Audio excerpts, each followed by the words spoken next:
Welcome back to the Red Corner, Episode 2. Welcome to Red... We're gonna have a whole actual blooper reel. Anyways, I need to eat. We are hungry, girls! So hungry. Food. Send the food. Please send food. They won't let us upstairs until we finish. Is that gonna be fun? Yeah. Welcome to the Red Corner. This is Episode 2. Thank you, first of all, for listening to our first episode. And if you stuck around and are interested in listening to Episode 2, grateful. I'm super grateful. I'm really excited about it. I think that we've got a lot to say. Let's flip a card. Okay. I'm already on it. I already shuffled this deck and I have drawn the Fool. Yes. I love the the Fool card. I was really nervous when I've gotten the Fool before because I get defensive, like when anyone would ever come across as a little bit of like judgy, and people were to call me the Fool, I'd be like, You had like your own insecurity. yeah, like I'm like, I'm not foolish. Yeah, like I am super intelligent. But the Fool in tarot has a very good meaning, and I'm really excited to share that with everybody. Yeah. The Fool card. I embark on my journey with trust and a light heart, for the world opens up before me. Keywords: fresh start, beginning, freedom, courage, openness, trust, risk-taking.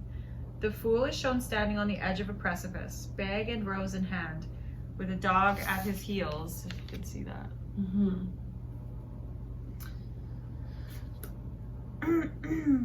He is stepping into the unknown, alone except for in his trusty dog, full of expectation and potential, and unfettered by the doubts and cynicism that come with experience. The card suggests a choice must be made and a journey started into unknown territory. Courage is required to take the first step. The Fool is unaware of and unprepared for what awaits him, but through new experiences, he will discover his true potential. I love that. I love that as well. I think that is what everybody should keep in their back pocket.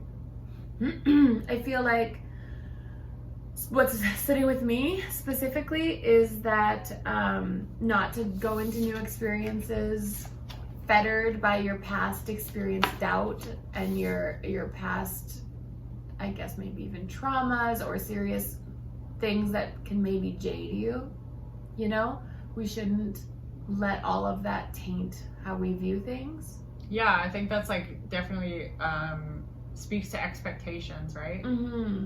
If you're going into anything with expectations, that leaves room for disappointment, and that also is just setting people up for failure, right? It's setting yourself up for failure too. Yeah, because you won't ever let yourself fully experience something or fully see it rounded then, because you already have half the picture painted in your head. I think that's a really cool way of looking at that. And like when you yourself are going into an experience, having any kind of bias, I think that's, to me, what that card is saying is like, if you have any kind of bias on what... Yeah, that's the word I'm looking for, actually. Yeah, what your preconceived ideas are. Like you're not giving the space for that opportunity to be exactly what it actually is. Let it unfold the way it's supposed to. Also, it will get in the way of having courage to fully step into these things. It's inspiring. The courage that you take by yourself, I feel like you don't even realize the people around you who are taking note. I feel like you don't really know. I don't really know who's watching or... Yeah, you never know who's watching. In a positive sense. Like, yeah, there's going to be all of the crappy judgment people, but like, for the most part, there's a lot of people that are inspired by those around them who aren't going to openly like show up one day and be like, hey, you did that thing, so that made me want to go do this cool thing, you know? But it's happening all the time. It really is. And I think like we're really in a unique position in the jobs that we have, that we get to hear that feedback. Yeah. Quite often, which is cool. I don't know how often. I guess you have people that often come in, right? Oh, yeah. I'm just new to hair, so I'm like, how often do you do this? I'll tell you. No, yeah, thank God for that, because I have no clue. But lashes, it's like 2-3 weeks. Yes, I got new lashes today from my talented friend here. to go with my new brows with my other talented friend Jessica Heisen. Hey, she's amazing. If you ever want to get your lashes on, I'm going to talk straight to the camera, because if you ever thought about it and you weren't sure about it, she's the one to go to. She's the one that's going to map your face to perfection. She's going to color match it. you mean eyebrows? No, she matches the eyebrow. Yeah. Her. I'm talking about Jessica, not me. I know you said eyelashes. Oh, did I? Yeah. But no, she'll match your eyebrow colors perfectly. The shape is perfect. She's always perfecting her craft. Like, she's always improving it. That's what you want. I mean, I've gotten services all over the place, and like what I find is like the people that are really passionate about it and can keep learning and like working with other people. I love that stuff. That's how I learned my craft. I think that's how you become the best. Yeah. Is you're always learning and you're always moving forward. You're not just like, oh, I did it. I'm here now. Just another one of the same thing. Like, it's just, no. It's never the same in my eyes. Yeah, I feel like I'm always trying to outdo my past work all the time. Like, in every aspect of my life. Like, I've already done something once. I'm going to try and do it better next time. Yeah, that's a really good... That's how you move forward, I think, maybe. It's important to do, like, when you're doing services on people, to want that for them, too, right? Yeah, you should care. Yeah.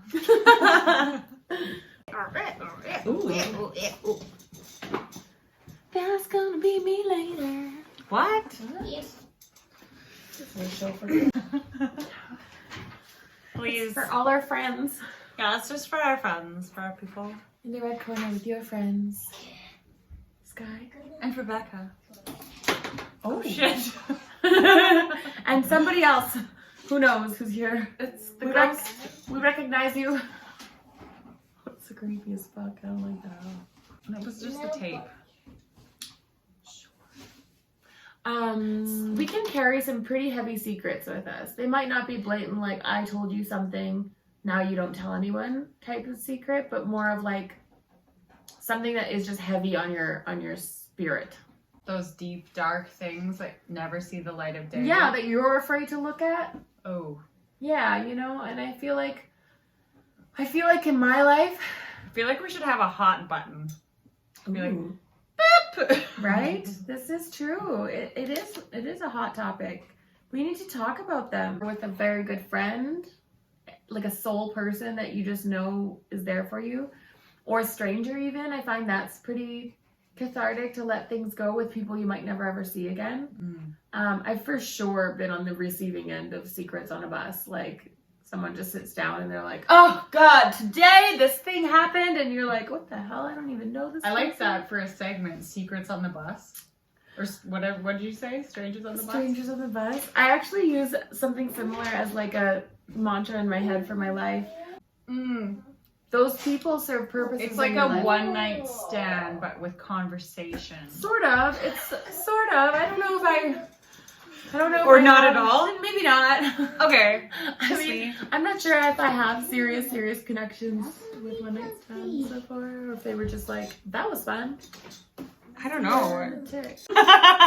Okay, so passengers on a bus is what I'm going to say. So there's these people that come into your life. It's similar to the idea of coming on a bus. You sit down, you talk to someone, you have like a really important maybe conversation with them, or not even important, but something that they've said sits with you longer than just that conversation on the bus, and they somehow affect your life, but they leave and you never see them again. So I feel like there are people that come into our lives for that purpose, and they're only there for a certain amount of time. They're not lifelong friends that you're going to be sitting with in 50 years. I have had people in my life like that I no longer speak to, but they were really important in the time that they were in my life. So I have another term to describe that, and it's like, people are here for a season, or they're here for your lifetime, right? Oh, I like that. Yeah. I mean, that's really concise. I read this somewhere. I'm sure I read it in like one of my millions of self-help books that I'm always reading. And they had it as in a bus term, and I really liked it because it was super relatable, because I was busing everywhere. It's almost like it gives me Forrest Gump feels, you know? Yes!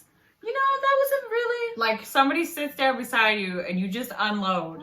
And then you leave. And then you leave. It is a one-night But stand. you don't know, because I... that does impact people. We all need that. It's no different than any other connection. It's just a temporary thing, right? Yeah. And some sort of energy brought those paths together to cross. Yeah, and there you can really gain a lot of. And that's the thing. Don't be the fool. Like, take advantage of that opportunity. But have the courage to say something, right? Don't let your past jade interrupt those experiences. You don't know. I'm gonna make a confession. I'm gonna tell whoever the fuck is watching this. I don't know who you are. I was feeling myself in this place of jadedness, and the reason that I know that and can like face that is because, you know, when you like go to take a picture of yourself and you're like, that's like a fake smile or something like that. Yeah, I never smiled in any of my pictures before. In old life. Yeah. And I've felt that about myself recently, and it's not like anyone's fault. It's just where I was heading, I guess. So it's like, you know, I myself have to like, you know, steer my course back onto the path that I'm not subjecting myself to things that are making me feel that, right? And that's my responsibility. And I feel like I've acknowledged that and like let that secret out even to myself. So now I'm like, oh, redirect, woo! That's pretty aware. That's very self-aware. Yeah, I don't really have a choice. That's a lot of skill. That's a skill that you learn. It's not something that I think that we facilitate in children as they grow. And so to come back and recognize that that's something that makes your life better, being that self-aware and having a compass to tell you, oh, this actually isn't feeling good, and it's my responsibility to change somebody else's. Yeah. That's really amazing. Well, that's part of my things that I learned in my journey with sobriety. Yeah, because I don't get to just shut things off, right? Like I have to walk head on into them and be like, okay, why is this making me feel this way? Why is this affecting my life in this way? Whatever it is, right? Like I have to look at that honestly. I can't just, you know, escape into whatever. Yeah. And that's kept me sober for almost 3 years in a week. Oh, it's so exciting. Yeah. Oh, I'm gonna hug you. Oh, thank you. Really amazing. It's pretty fucking cool. Not for the faint of heart. No. Living in present reality and being aware of what is going on in your life is really hard sometimes. Yeah, but that's the thing. Like, once I started talking about that and, like, being in that myself, not just talking about it, like, it's opened that door for other people, and it's the biggest freaking gift that, you know, I could have ever even imagined. Like, random people would be like, oh, and it inspired me, like you were saying, right? That's really, that's where I'm at. I don't know. That's amazing. It's a lot to process. So. No, that's really amazing. That's a very powerful, like you said, gift. Not just to yourself, but that you're sharing. It's a gift to other people to have someone around like you to help them find their guiding light. Oh, it's getting emotional, man. Tuck them back in. I know. Ben, this has been an emotional week. It's gotta be that moon. It is. I gotta look into that a little bit more. I gotta figure out. I found a chart. I can't pull it up because it's on my phone, but it's the waxing waning phase right now. I'm gonna look it up. So that means like we're supposed to listen to our intuition. Yeah. And I mean, first and foremost, like you have to get honest with yourself, people. Yeah. Waxing crescent phase. Intuition. Yeah. That's hard to do also. I feel like my intuition tells me things that I don't want to hear sometimes. And I'm like, nah. Honestly, I used to hear women that were older than me talk about like, oh, follow your intuition. I didn't have any for so long in my life. Yeah. Well, when you learn to not listen to it, it just gets quieter and quieter and quieter and quieter. And like I just said, we don't facilitate that in our kids to trust their instincts and to go with their guts. They're just told to listen to someone taller than them. We definitely don't facilitate listening to our intuition enough. I just don't think it's something that we're born with. I think that it's developed too. Right? Really? Yeah. I don't agree with you. I think that there's levels of it. Because I know you have a certain amount, like, Mm-hmm. But I think that it really gets complex as we get older. Yeah, I like that view. My mom always told me that kids have the most connection to the universe and to the I was gonna say collective thought, but like, so what her theory was, she probably doesn't even remember that she told me this, honestly. She doesn't remember half of these crazy things that I'm like, oh, I like that, I'm gonna keep that with me forever, even though you told me this when I was 5. But like, there's a soft spot in babies' heads. Yeah. And her theory is with that being soft, we have this extra energy that connects us with every other person and every other being on the planet. And that when that hardens, as it gets hardened, and I would associate that with intuition as well. Then we kind of lose that connection unless we work it out. So maybe it's a little bit of both. Maybe I like that. I like that. Almost as like what's that movie? Avatar or something? Yeah. With their connection with their tail thing. Yeah. Except, yeah. So she's always told me that she'd be like, yeah, kids have this really strong connection with the universe and with spirit, and she wouldn't use these words, but that's what, in essence, she was saying all the time. But anyway, so she told me that, and I think that with that paired with yours as a muscle, maybe when that closes, if we don't exercise it enough, then we lose it as well, and then we have to gain it back. I also think society cuts us off from that. I think so too. Like, we're told to watch the news, listen to the radio, listen to the government, do all the trends, step in line, stand on this box and don't move. It's a lot that we're always being like shot at with, Mm-hmm. I keep just picturing like it's weaponized. it is. Ooh. It really is, man. And you have to build a defense system. You really do, or else you just get bogged down and cut off from society, and you don't even, never mind intuition at that point. You're not even talking to your neighbor. Oh God, I'm gonna go on a huge tangent. I'm gonna get. You want to be heated, Rebecca? Here I am. Welcome. Spicy. I'm back, bitches. It's been a long day. Have we said that? Yeah. But yeah, I think that's another way. Not only have we been cut off from our own selves and our own hearts, but it's harder to connect with other people. I think so too, and this is my thing. This is my core belief around that specifically is when we're living so much in like a digitalized world, right? That disconnects us because that's a 2-dimensional plane. Yeah. Right? Like we exist in a 4D world if we open our eyes to it. Yeah.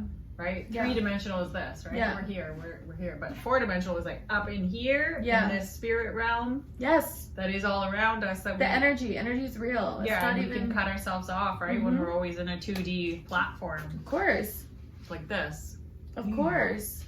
You can't feel... I mean, I guess there's some people who've gotten really good at expressing emotion across a screen. But generally speaking, like the Instagram pictures, and you don't really get much out of. Well, yeah, like I think it's important to always be aware of that and like keep that in balance. Yeah. I've seen it go to very extreme places, and completely rob somebody of their spiritual existence, which is devastating. But like, it can be done if you are aware enough and honest enough with yourself to say like, whoa, like this isn't reality, and this isn't actually what I'm trying to put out there to the world, right? Yeah. If you're consciously think about how you're affecting other people, that's like, I feel for me, that's where I need to come at it from, because then it's not just about me and what it's making me feel. It's like, what am I making other people feel? I think also I have to keep in mind myself, the people that I know personally, that I talk to every day. I hope to connect with more people through this platform, people that I haven't met maybe in person, but at this stage of the game, I do have to think about those actually around me too. Right. And the stories that I share, and the parts of me that other people are part of, that's impactful, And I think that's what social media does, is it kind of like separates you from actually remembering those relationships, maybe, because it's so easy to just put on a face. Right. and make it out to be one thing. Yeah, I gotta be outside more. I learned something. What'd you learn?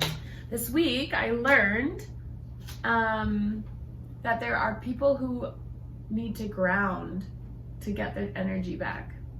And I feel like it feels good to be outside, and it always makes me feel my best when I'm like that, but I've never really considered that that's how I recharge my battery. Which is strange. Oh, this goes hand in hand with what we were just talking about. So if we're talking about the two-dimensional world, like this is the way to recharge, is to be outside and connect with nature, which is 4D, right? Yeah. It's operating on a way different plane. Yeah, totally. I'm always barefoot. Like my shoes and socks come off the instant I'm not in public anymore. Like I can't stand them. And I feel like they need to be in the dirt. Out in the summer, I'm never wearing shoes. Like always barefoot.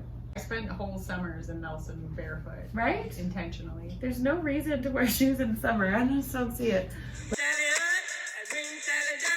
So let's do some fun shoe cam. Ooh! Oh my god. Can you imagine coming in to get your hair done and your hairdresser is standing in frickin' 5-inch heels all day? I knew what I had today. I knew it was on the table. Take a I did the hair, I looked great. All in a day's work. Sometimes you have to take a risk, you know? If I was doing a color, there's no fucking way I would wear these shoes. Yes, you would, for half the color. I mean, yeah, I've done a few things barefoot. I've seen it. I've seen it. She comes in, then she gets dirty, then she walks out. Like it never happened. Very dirty. Ooh. Me, I wore comfort clothes today. I was tired today. Yeah. I think the moon, I gotta look into this moon. I keep coming back to it. I feel like I am very affected by the moon.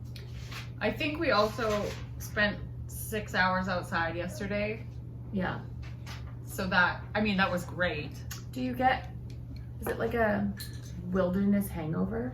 Like, am I just not used to the woods anymore? So now I'm like, fresh air. Yeah, and like connection with the earth. Is that too much for my body to handle now? Do I need to recuperate? I don't think that's it. That can't be it. I feel like... Let us know. I think, just going outside and getting the like vitamin D shot, because it's been so crappy here too. And then like the sun was shining. It's just so nice. The cold air. It just lights you up, I think. Oh man. We made a whole thought. What? There's a bunch of hungry. whole thoughts. So hungry. I feel like that you can hear my stomach growling. Like I bet you it's gonna be in the audio. No, I'm just kidding. I didn't do that. So yesterday also we had a really fun day. We got to go. Oh yeah. We got to go to Cristova and do tobogganing. Yeah, it was so beautiful. The sun was shining. The mountains of snow were just poofy and gorgeous. Yeah. You don't get that in Vancouver. No. No, you get slush for 2 days, grumpy people everywhere you go, and then you get back to normal. Ice slides in Alberta. Oh, that took dangerous. like a lot. I mentally prepared myself. I put on snow pants. I put on all the gear, and I had the best time ever. Oh yeah. Well, yeah. That's the accident. Actual snow pants was an accident. Yeah. Those are. I was like, mine are kind of red. You're like, mine are kind of orange.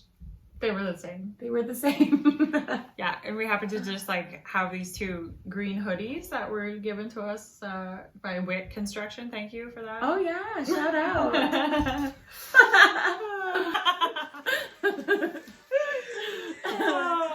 Is there food up there? Yeah. There is? Food king?